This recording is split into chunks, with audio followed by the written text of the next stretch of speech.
hesitated for a moment, my trembling hand clutching the mouse as I prepared to click play on the video file that had haunted me for weeks. It was a chilling piece of evidence, the very footage that exposed the truth about my missing sister, Emma. I had to see it, no matter how terrifying or gut-wrenching the contents might be. The room around me seemed to darken as I hit the play button, and the screen flickered to life, revealing a grainy black and white recording. The date stamp indicated it was from the night Emma disappeared, deep in the heart of the dense woods that surrounded our childhood home. The camera bobbed up and down, suggesting it was being held by someone in a state of panic. The footage seemed to emanate an eerie aura, as if the very air within the room had grown colder. I watched with a mix of dread and fascination as the camera's shaky movements captured glimpses of gnarled trees, their twisted branches reaching out like skeletal fingers.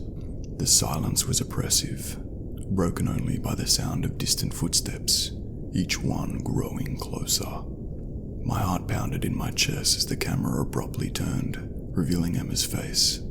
She looked terrified, her eyes wide with fear and her pale lips trembling. She appeared disheveled and disoriented, as if she had been running through the woods for hours.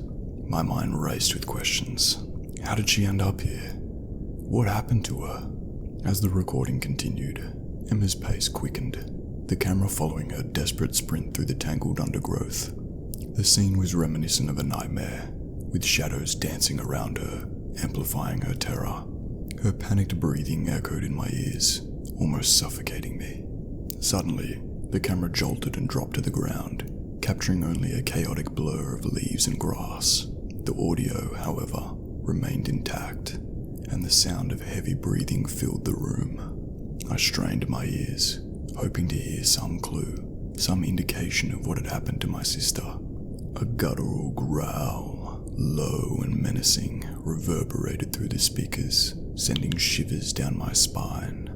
It was a sound no human could make, a beastly presence lurking just beyond the reach of the camera's lens.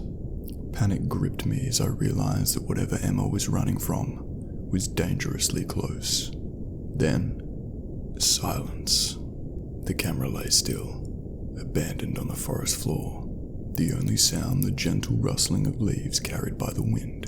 I wanted to scream, to rewind the footage and uncover the horrifying truth, but the screen remained frozen. The nightmare had abruptly come to an end, leaving me in a void of uncertainty. Days turned into weeks, and weeks into months, but Emma was never found.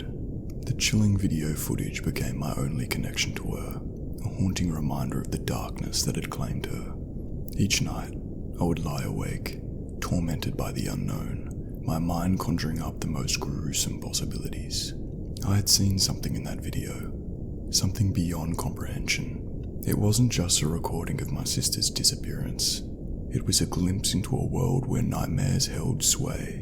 The truth it exposed for me was far more terrifying than anything I could have imagined. To this day, I still search for answers, haunted by that fateful night and the chilling video footage that revealed the unfathomable. It serves as a constant reminder that sometimes the darkest horrors are the ones we can never truly escape.